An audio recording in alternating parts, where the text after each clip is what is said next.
Hello, this is Scott McDonald, and welcome to the perfect place to put a practice podcast. Today we will be discussing how far is too far. Now, in part one, we are going to be going to discuss commute trends. Now, one of the first things we ask dentists as they're considering opening a de novo practice is how far away would you consider putting a practice from your home? Now, the answer can be a little bit amusing because the distances are often offered with little sense of reality. In fact, the most common answer is, well, up to an hour, maybe an hour and a half. Now, I recognize the answer is often prompted by the assumption that an hour commute one way is an acceptable distance for a dentist. But it is also quite common to receive a telephone call from a pending client stating that the distance from home and office is just too great, especially as traffic increases. It takes only one awful weekend of travel to get a doctor to reconsider the office location. It should be noted that the average commute time in the United States at present exceeds 26 minutes based upon the U.S. Census data. Now, that is for all workers, not just dentists. The elapsed time includes time spent in traffic, picking up passengers and carpools, and time spent in other activities related to getting to work. Since 1990, the commute time has increased 8 minutes. Now, when added together, this is an extra day and a half per year per commuter going to and from work. And this is according to the Haven Life analysis of the U.S. Census Bureau American Community Survey 5-year estimates. So it's definitive. About 8.9% of workers travel an hour or more to work each way in their commute. This coincides with a decrease in the number of Americans with a very short commute, less than 20 minutes in a round trip, which slid from 14.3 minutes percent per worker down to 12% of the workers. In other words, everyone is having to commute longer.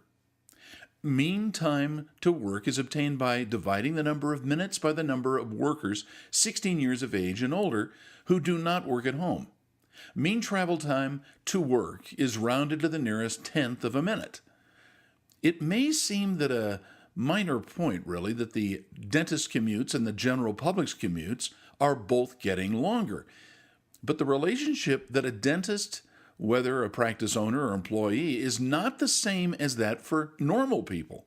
Healthcare professionals are in community are commonly called upon to treat patients in an emergency situation or on short notice. The complications of working in an environment that may be vulnerable to office break-ins is especially true and common due to drugs stored in the office. It can't be ignored. So while the average U.S. worker may have increasingly long commutes to work, the dentist may be looking at that increase as well as increased frequency for visits to the office based on myriad reasons. And because of this, the time in transit to a practice site becomes an increasingly big frustration as that commute increases. Now, with that in mind, it's worth noting that the differences in acceptable commute times varies greatly in which state you live. As expected, those places with denser populations tend to have a longer commute time. Now, for example, Maryland has an especially long commute time, very near the top with 32 minutes. North and South Dakota have commutes that are closer to half that. Obviously, the total distances traveled counts, but the amount of time that a commute takes, regardless of miles traveled, is really the big point. Not only are the reasons for a doctor's commute different from the average commute, what the dentist can do on that commute is different as well. You see, many non-doctor commuters can accomplish some profitable work while in transit, such as reviewing or creating reports, reading information that they will need on the job, and generally being useful so they don't have to do too much when they arrive. Certainly, doctors can do something useful during their travel, but if their work involves treating patients, that's not easily done. A dentist typically needs to communicate with patients and staff in person. It's the nature of their business. And therefore, they're losing productivity at the same time in which they're commuting. And as it increases, it gets worse. Their direct productivity is limited when they have a longer commute. So in order to answer the question of where should I put a practice or office, it may not be as simple to consider on where that might be a little competition or where there's a favorable demographic character of the population. One cannot separate the dentist from the practice or job. Now, for the most part, the longest commutes are in urban areas.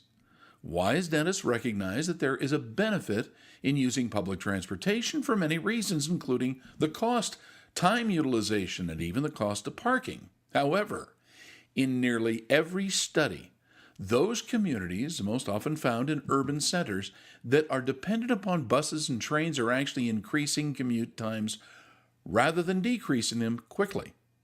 From a practical standpoint, dentists require the freedom of independence that a private vehicle offers them, and that's why locations that seem to require one to use public transportation may be less desirable for a dental office. In locations where suburbs dominate, there is a definite trend that we're tracking. The trend seems to be that dentists want to live and to work closer together. There's a long-held bias that doctors do not want to see their patients at the local grocery store. But that seems to be subsiding. The payoff of being in the community is increasingly beneficial. Marketing experts like Mike Green from Iron Forge Media notes that the benefits of having one's children attend a local school or church, seeing patients socially and within the same community, makes doctors more credible, not less credible. In the case of a rural setting, the more frequent contact with patients has long been appreciated.